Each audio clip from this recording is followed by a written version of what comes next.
So it's really great to be talking with you today. Do you want to just go into what you're working on right now at all? Yeah. Okay, Stacey, thank you for having me. So I'm Viktoria Trosien from the Institute for Art and Innovation, and we currently have a very amazing project running, which is called the Universal Sea, where we aim at reaching out to people on a more emotional way to think about plastic pollution in the oceans. As you know, the plastic pollution in the ocean is a really burning issue. It tackles all of us in our daily life as well nowadays already, because even in our drinking water there are microplastics involved now. So we really have to do something. So this is our motivation, and we don't want to come with a raised finger saying you have to do something.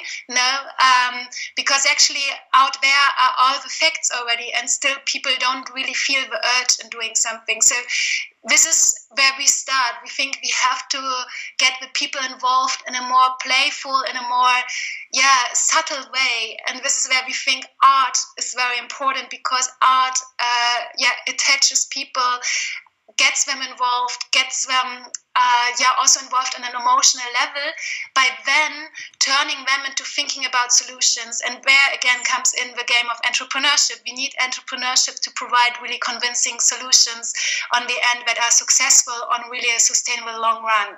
So this fit together is what we are working on, and that is why we are collaborating with the Foundation of Entrepreneurship. Okay, cool. What's your role at Universal Sea, and then what does your day-to-day business look like? Yeah, so I'm one of the initiators. Together with my co-founder Nicole, we started our institute and we initiated that project, and it's also a EU-funded project in collaboration with the Foundation for Entrepreneurship. So we have partners around Europe, in Poland and in Hungary, and with our project we will tour around Europe.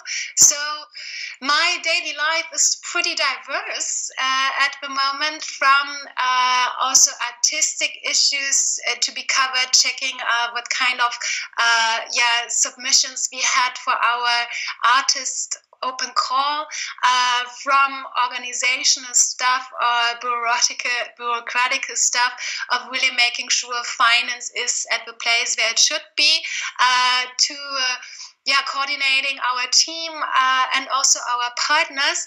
It's a pretty diverse and very interesting set of tasks that I have to do, and it's really exciting to be responsible on all these levels, because that way I see the impact that we have, and I can still reach out to the people and see their reactions on our ideas, and this is really rewarding, I must say. Awesome. And then you've already touched on why you've used art as a medium for this, but would you want to go into maybe your background with art? My background is actually not completely in art. I come from the innovation business and then from the entrepreneurship sector. I worked a lot in digital innovation sphere for big companies, corporates out there. So helping them on innovating their business models and coming up with new product ideas or service ideas and improving their businesses. And on the other hand, I've always been involved in socially engaged projects and personally engaged in art projects as well. But my partner, my colleague, Nicole, she has a gallery here in Berlin on Auguststraße. So she brings in the artist professionalism, the art professionalism expertise here, and is also an entrepreneur by heart and very interested in business. So it's a great match of competencies, and this is a crucial thing. If you start a project, you always should be aware of having a good set of competencies, expertises in your team where you complement each other. It's not so great if both of you in a team have the same set of skills. You should really check that you have skills that add up on each other. Perfect. And then the problem of plastics in the oceans is a global issue. What initiatives have you started throughout the Universal Sea project in order to face the struggle?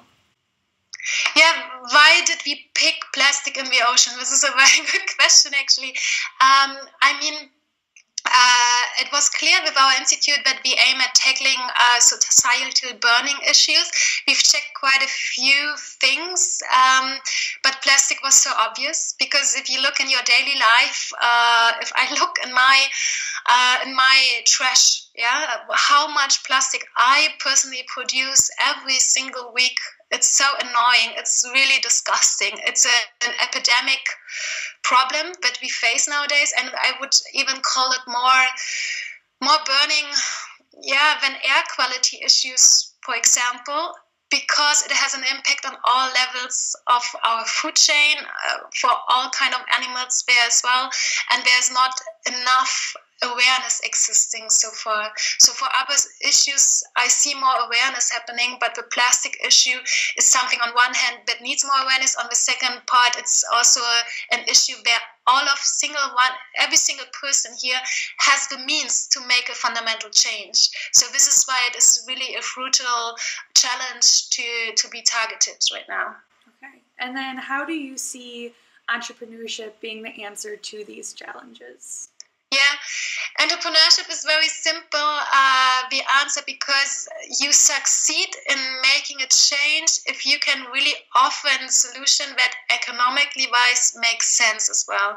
I think one of the favorite stories of Professor Faltin is the one from the energy bulb, right? The energy light. That one was invented for energy saving light. That one was invented quite early, but no one really catched the interest. It caught the interest of the general public once they got it, that they would save actually a lot of money by using an energy saving light. So this, I think, tells it all, right? If you have really a success case, at the moment, where do we stand with plastic? Packaging. Using plastic for packaging is the most cheapest opportunity that you can find at the moment, and that is part of the problem. It's so convenient, it's so cheap that everyone just uses this endlessly without any escape. So this is why we need to tackle it from an entrepreneurial perspective, looking for different materials, for example, looking for ways how we can turn it more economically, that people use or grow different habits again. Yeah, so it's not long ago that all of us used reusable bags for doing our shopping, right? Or that we all took our own Tupperware wherever we went, instead of taking single-use plastics for lunch as a medium to get our lunch, right? So there's a lot of potential for business ideas, actually, and this is on one hand the huge opportunity space that makes it attractive for entrepreneurial solutions, but again on the sustainable run, because just social actions have the problem of being always underfinanced and having very low budgets available. So if you come and tackle it with the entrepreneurial solution, you are much faster and much quicker to really have a huge impact out there. This is our belief. Yeah, awesome. And then lastly, what advice would you give young entrepreneurs who are looking to start their own businesses?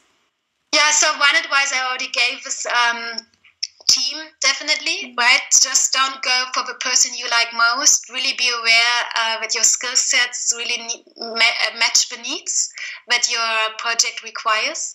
On the other hand, be very aware of, if you tackle a social or environmental issue, be very aware of what are the economic benefits for people out there, so for your solution, right? So it always needs to be in a double match, let's say, that it of course has the impact, but also provides even more benefits beyond that. So it's the classical USP question. So just having the social or ecological USP is not enough, I would say. So really offer more, and then you will succeed. Yeah. Okay. That's it for the questions, but thank you so much for talking with us today, Viktoria. It was wonderful learning about Universal C. Thank you very much, and good success.